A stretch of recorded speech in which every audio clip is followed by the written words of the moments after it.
नमस्ते दोस्तों, स्वागत है आपका मेरे YouTube चैनल दीप क्लासेस में, जिसमें हम MST 5 का यूनिट नंबर 4 कर रहे थे। इसमें हम आज की वीडियो में देखेंगे अभिधा शब्द शक्ति के बारे में। इसे हम यहाँ पर जो है डिटेल में समझेंगे। तो बिना देरी किए हम अपना आज का वीडियो स्टार्ट करते हैं। प्रसिद्ध अर्थ अथवा साक्षात सांकेतिक अर्थ के बोधक व्यापार को अभिधा शब्द शक्ति कहते हैं। पाठक अथवा श्रोता को अभिधा से जो अर्थ मिलता है उसे मुख्यार्थ कहते हैं, क्योंकि सामान्य मानव जीवन भाषा के अभिधा व्यापार से ही चलता है।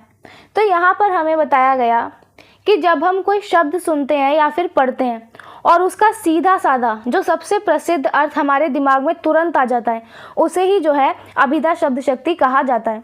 इसे जो मुख्य अर्थ निकलता है उसे हम मुख्यार्थ कहते हैं, और हमारी रोज़मर्रा की ज़िंदगी की जो बातचीत होती है वो इसी अभिधा शब्द शक्ति से जो है चलती है, क्योंकि हम जो बोलते हैं सामने वाला उसका जो है सीधा मतलब इसमें समझता है। अभिधा व्यापार की लोक व्यापकता को देखते हुए कुछ आचार्यों ने अभिधा को लक्षणा व्यंजना की तुलना में ज़्यादा महत्व दिया है।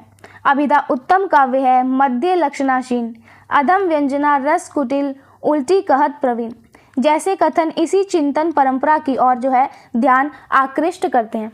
तो यहाँ पर हमें बताया गया कि ये जो अभिधा शब्द शक्ति है ये इतनी ज़्यादा इस्तेमाल होती है और इतनी प्रसिद्ध है कि जो पुराने आचार्य हुए उन्होंने क्या किया, बाकी शब्द शक्तियों जैसे कि लक्षणा और व्यंजना उनसे भी ज़्यादा ज़रूरी और ज़्यादा बड़ा माना अभिधा शब्द शक्ति को।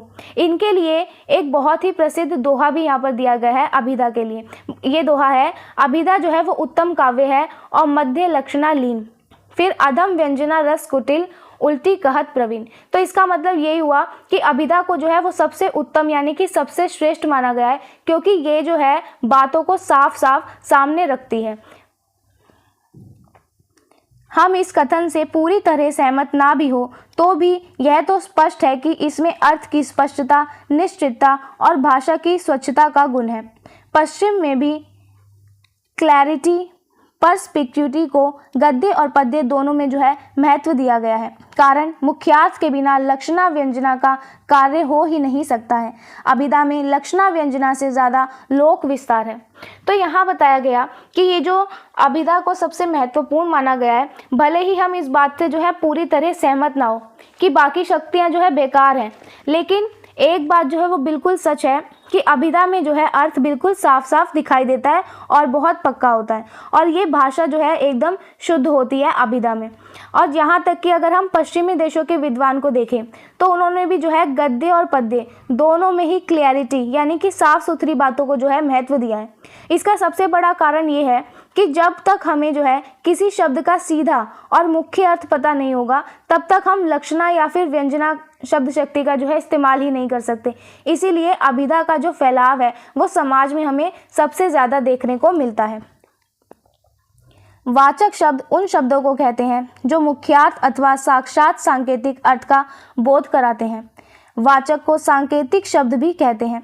अभिधा शक्ति द्वारा ज्ञात अर्थ वाच्यार्थ कहलाता है। वाच्यार्थ के अन्य नाम है प्रसिद्धार्थ, मुख्यार्थ, साक्षात, सांकेतिक। तो यहाँ पर अब हमें ये बताया गया कि वाचक शब्द जो है वो क्या होते हैं।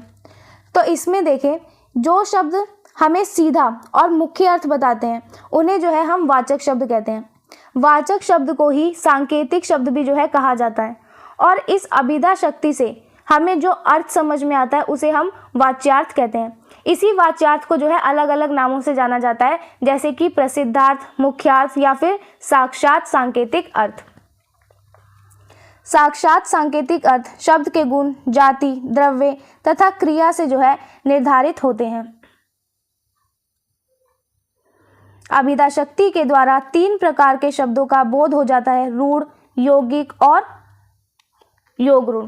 तो यहाँ पे बताया कि ये जो सीधा और मुख्य अर्थ होता है ये कैसे तय होता है। तो ये जो है ये किसी भी शब्द के गुण, उसकी जाति और उसके द्रव्य, साथ ही साथ उसकी जो क्रिया होती है उसको देखकर ये सीधा और मुख्य अर्थ जो है तय किया जाता है। फिर अभिधा शक्ति के अंदर जो है हमें 3 शब्दों के बारे में यहाँ पर बताया गया है। पहला बताया इन्होंने रूढ़, दूसरा यौगिक और तीसरा योग रूढ़। अब जो है हम इन तीनों को एक एक कर समझेंगे। रूढ़ शब्द वह शब्द कहलाते हैं जिनका अर्थबोध लोक प्रचलन की समुदाय शक्ति द्वारा होता है। इनकी व्युत्पत्ति नहीं होती, जैसे घोड़ा, गढ़ आदि। तो यहाँ पर बताया गया कि जो शब्द जिनका मतलब समाज में सालों से जो है एक जैसा चला आ रहा है और हम भी उसे वैसा ही मानते हैं, उसे जो है रूढ़ शब्द कहते हैं। इन शब्दों को अलग करके जो है कोई नया अर्थ हम नहीं निकाल सकते और ना ही इन शब्दों के टुकड़े किए जा सकते, जैसे कि घोड़ा। ठीक है, इन शब्द को सुनते ही जो है हमारे सामने एक खास जानवर की तस्वीर आ जाती है। अगर हम घोड़ा सुनेंगे तो इस घोड़े शब्द के जो है ना तो हम इसके टुकड़े कर सकते हैं और ना ही इसका कोई अलग अर्थ निकाल सकते हैं। तो ऐसे ही शब्दों को जो है रूढ़ शब्द कहा जाता है। आगे देखें, यौगिक शब्द उन शब्दों को कहते हैं जिनका अर्थबोध की शक्ति द्वारा जो है होता है, जैसे सुधांशु, दिनकर, दिवाकर आदि। अब दूसरे टाइप का शब्द कौन सा बताया यहाँ पे? यौगिक। ये शब्द जो है ये मूल शब्द और प्रत्यय इनके जो है मेल से बनते हैं और इनका अर्थ भी जो है इन्हीं की बनावट के आधार पर निकलता है। जैसे कि एग्जाम्पल यहाँ दिया गया दिनकर का या फिर कहें दिवाकर का। तो ये जो शब्द है दिन और कर, इन दो शब्दों से मिलकर बना है, जिसका सीधा अर्थ निकलता है दिन को करने वाला, यानी कि सूर्य। और इसी तरह सुधांशु भी जो है ये यौगिक शब्द है। तो यौगिक शब्द दोबारा समझो किसे कहते हैं? जब हम दो शब्दों को मिलकर एक नया अर्थ निकाल देते हैं तो उसे कहते हैं दिनकर, उसे कहते हैं यौगिक शब्द, जिसमें दिनकर जो है इसका एक उदाहरण है। योग रूढ़ शब्द उन शब्दों को कहते हैं जिनका अर्थबोध अवयवों की शक्ति के सहयोग से होता है। ये शब्द यौगिक होते हुए भी रूढ़ होते हैं, जैसे जलज। इसका यौगिक अर्थ है जल से उत्पन्न, पर योग रूढ़ अर्थ है कमल। अब यहाँ पे तीसरा शब्द बताया गया है योग रूढ़ शब्द। ये शब्द जो है दिखने में तो हमें यौगिक जैसे लगते हैं, लेकिन अगर हम इनका अर्थ देखें तो ये किसी खास चीज़ की तरफ जो है इशारा करते हुए दिखाई देते हैं, जैसे कि जलज। अगर हम इसका अर्थ देखें, यौगिक अर्थ देखें, तो इसका अर्थ निकलता है जल से उत्पन्न, यानी कि पानी में पैदा होने वाली कोई भी चीज़, ये इसका यौगिक शब्द निकलता है। लेकिन असल में अगर हम देखें तो ये शब्द जो है हर पानी में पैदा होने वाली चीज़ के लिए इस्तेमाल नहीं होता, बल्कि सिर्फ कमल के फूल के लिए जो है इस्तेमाल किया जाता है, इसीलिए इसे योग रूढ़ शब्द कहते हैं। दोबारा समझो एक बारी, रूढ़ शब्द वो होते हैं जिसके ना तो टुकड़े किए जा सकते हैं, ठीक है, और ना ही उसका अर्थ निकाला जाता है। जैसे कि मैंने बोला घोड़ा, तो घोड़े का सिर्फ एक ही अर्थ निकलता है, जो घोड़ा सुनते ही हमारी आंखों के सामने इमेज आने लग जाती है, तो ये हो गया रूढ़ शब्द। अब इसी की जगह मैं बोलूँ दिनकर, दिन मतलब सुबह, कर मतलब करने वाला, और यही हम इन दोनों शब्द को जोड़ दें तो सुबह को करने वाला, तो क्या हो जाता है? सूर्य। तो ये हो गया यौगिक शब्द, क्योंकि ये दो शब्दों से मिलकर बना है। फिर तीसरा है योग रूढ़। अब इसका एग्जाम्पल में हमने देखा जलज। जल मतलब पानी और ज मतलब जन्म, यानी कि पानी में जन्म लेने वाला, ठीक है। लेकिन पानी में जन्म लेने वाली हर चीज़ को, ये जो शब्द है वो हर चीज़ को नहीं बता रहा है, ये स्पेशल सिर्फ कमल के लिए यूज़ हो रहा है। तो जब कोई तीसरा ही अर्थ निकल जाए तो उसको हम योग रूढ़ शब्द में जो है रखते हैं। वस्तुतः अभिधा व्यापार द्वारा वाचक शब्दों से अर्थ का स्पष्ट या प्रत्यक्ष संकेत जो है मिलता है। जैसे गौ शब्द कहने से एकदम एक विशिष्ट प्रकार के पशु का बोध होता है। पद और तद विषयक पदार्थ में निश्चित संबंध होता है, अतः एक विशेष शब्द से एक विशेष पदार्थ का ही जो है ज्ञान होना अनिवार्य है। अब यहाँ पर हमें बताया गया, जब हम कोई भी बात बोलते हैं तो उसका सीधा मतलब निकलता कैसे है, इसे समझेंगे। अभिधा शक्ति के द्वारा जो है जब हम कोई मुख्य शब्द बोलते हैं तो उसका बिल्कुल साफ और सीधा इशारा जो है हमें समझ में आता है। जैसे ही हम गो यानी कि गाय शब्द बोलते हैं तो हमारे दिमाग में जो है तुरंत एक खास तरह के जानवर यानी गाय की जो है फोटो आ जाती है। इसका मतलब ये हुआ कि किसी शब्द और उससे जुड़ी हुई चीज़ या वस्तु के बीच में जो है एक पक्का और निश्चित संबंध होता है। इसीलिए एक खास शब्द बोलने से जो है हमें उसी खास चीज़ का ज्ञान होना बिल्कुल पक्का हो जाता है। बचपन से ही हम शब्द और पदार्थ के इस निश्चित संबंध को जानने लगते हैं और जैसे जैसे अनुभव बढ़ता है वैसे वैसे हमारा संबंध ज्ञान अधिकाधिक जो है समृद्ध होता जाता है। तो यहाँ बताया गया कि ये जो संबंध है, इस संबंध को हम कोई बड़े होकर नहीं सीखते, बल्कि बचपन से ही हम शब्दों और उन चीज़ों के बीच जो है एक रिश्ता जोड़ने लगते हैं। जैसे बच्चे को बचपन में सिखाया जाता है कि ये बिल्ली है या फिर ये दूध है, फिर जैसे जैसे हमारी उम्र और अनुभव बढ़ता जाता है, वैसे वैसे ही शब्दों और चीज़ों के बारे में जो हमारा ज्ञान है ये और भी ज़्यादा मजबूत होता चला जाता है। संकेत ग्रह के बारे में दार्शनिकों, व्याकरणों, अलंकारिकों आदि में पर्याय मतभेद मिलता है। जब हम घर अथवा गो शब्द कहते हैं तब हमारा संकेत जाति से है अथवा व्यक्ति से। इस प्रश्न को लेकर दीर्घ काल तक जो है विवाद चलता रहा है। अब यहाँ पे हमें बताया गया कि किसी भी शब्द का सीधा इशारा किस तरफ है, इस बात को लेकर जो है अलग अलग विद्वानों जैसे कि दार्शनिकों या व्याकरण जानने वालों और आचार्यों के बीच जो है मतभेद रहा है, यानी कि सबकी अलग अलग राय है। विवाद इस बात पर था कि जब हम घर या गौ शब्द कहते हैं तो हमारा इशारा उनकी पूरी जाति की तरफ है या फिर किसी एक अकेले व्यक्ति की तरफ। ठीक है, इस पर जो है विवाद रहा और इस सवाल को लेकर जो है बहुत लंबे समय तक विद्वानों में बहस चलती रही। यदि कोई कहे कि गाय सड़क पर जा रही है तो उसका यह अभिप्राय कदापि नहीं कि गाय जाति के लिए सभी प्राणी सड़क पर चल रहे हैं। उसका प्रयोजन केवल एक विशेष गाय से है, किंतु यद्यपि संकेत किसी गाय विशेष की ओर है तथापि गाय शब्द के उच्चारण मात्र से जाति ध्यान में आती है। फलतः हम इस निष्कर्ष पर पहुंचते हैं कि संकेत जाति और व्यक्ति दोनों का है।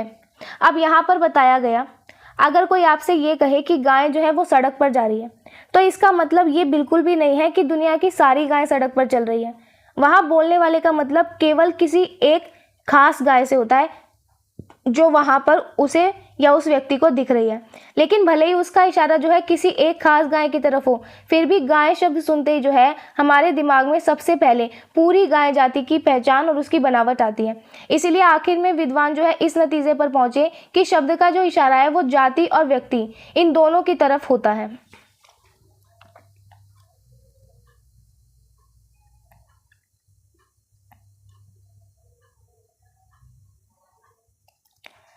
संक्षेप यह है कि चारों अर्थों में संकेत ग्रहण होता है, जाति, गुण, क्रिया और यदृच्छा। तो यहाँ पर हमें इसका सार बताया गया कि किसी भी शब्द का अर्थ या फिर संकेत जो है ये चार बातों के आधार पर समझा जाता है। पहला तो इसकी जाति पर, दूसरा इसके गुण पर, तीसरा इसकी क्रिया पर और चौथा इसकी यदृच्छा पर। यदृच्छा का मतलब होता है अपनी इच्छा से रखा गया नाम। तो इन चारों पर जो है किसी भी शब्द का हमें अर्थ देखने को मिलता है। शक्ति ग्रह के 8 साधन माने गए हैं: व्याकरण, उपमान, कोश, आप्तवाक्य, व्यवहार, व्यारोप, विवृति तथा सिद्ध पद, सानिध्य। अब यहाँ पर क्या बताया गया कि हम किसी भी शब्द की इस शक्ति या अर्थ को कैसे कैसे सीख या समझ सकते हैं। तो इसके लिए जो है शब्द का असली अर्थ समझने के लिए यहाँ पर 8 साधन यानी कि 8 तरीके बताए गए हैं। पहला बताया गया व्याकरण, दूसरा उपमान यानी कि तुलना करना, तीसरा बताया गया कोश यानी कि डिक्शनरी, फिर है आप्त वाक्य यानी कि भरोसेमंद व्यक्ति की बात, पांचवा है व्यवहार, इसका मतलब हुआ लोगों का बर्ताव देखकर, छठा है वाक्य शेष यानी कि बाकी बचे हुए वाक्यों से जो है अर्थ निकालना, सातवां है विवृति, इसमें हम विस्तार से व्याख्या करके अर्थ निकालते हैं, और आठवां है सिद्धपद सानिध्य यानी कि पहले से मालूम शब्दों के पास होने के अर्थ जो है हमें समझने चाहिए। बौद्ध दार्शनिकों का विचार है कि संकेत ग्रह आरोप में होता है, अर्थात आरोप रूप अर्थ में ही शब्द का जो है संकेत है। गौ शब्द कहने से सभी पदार्थों का निराकरण हो जाता है, केवल गो शब्द से गो का अर्थ बोध होता है। बुद्ध लोग जाति अथवा व्यक्ति में संकेत ग्रह नहीं मानते हैं। अब यहाँ पर बताया गया बौद्ध दार्शनिकों के बारे में। बौद्ध जो विचारक थे उनकी सोच यहाँ पर थोड़ी अलग है। इनका मानना यह है कि किसी शब्द का जो अर्थ है वो अपोह के जरिए जो है समझा जाता है। अपोह का मतलब होता है जो वह नहीं है और उसे अलग कर दे। इसे उदाहरण से समझो कि जब हम गो शब्द कहते हैं तो इसका मतलब ये होता है कि वो चीज़ घोड़ा, गधा या भैंस नहीं है, यानी बाकी सभी फालतू चीज़ों से हटाकर सिर्फ गो शब्द से जो है गाय के अर्थ का पता चलता है। तो बुद्ध लोग जो है वो ये नहीं मानते कि शब्द का इशारा किसी जाति या व्यक्ति की तरफ होता है, वो इसे केवल अपोह मानते हैं। और अपोह का मतलब क्या हुआ, जो वह नहीं है उसे अलग कर देना चाहिए। पश्चिम में रिचर्ड्स तथा आगडेन ने द मॉर्निंग ऑफ मीनिंग में शब्द को प्रतीक या चिन्ह या संकेत मात्र मानकर प्रमुख रूप से शब्द के मुख्यार्थ या प्रसिद्धार्थ का ही जो है विवेचन किया है, क्योंकि शब्द का अभिधेय अर्थ ही लोक व्यवहार में सर्वाधिक अर्थव्याप्ति जो है रखता है। अब यहाँ पर हमें पश्चिम विद्वानों के बारे में बताया कि पश्चिम के जो विद्वान हुए, इसमें हम मुख्य रूप से देखें रिचर्ड्स और आगडेन को, तो इनकी रचना थी द मीनिंग ऑफ मीनिंग।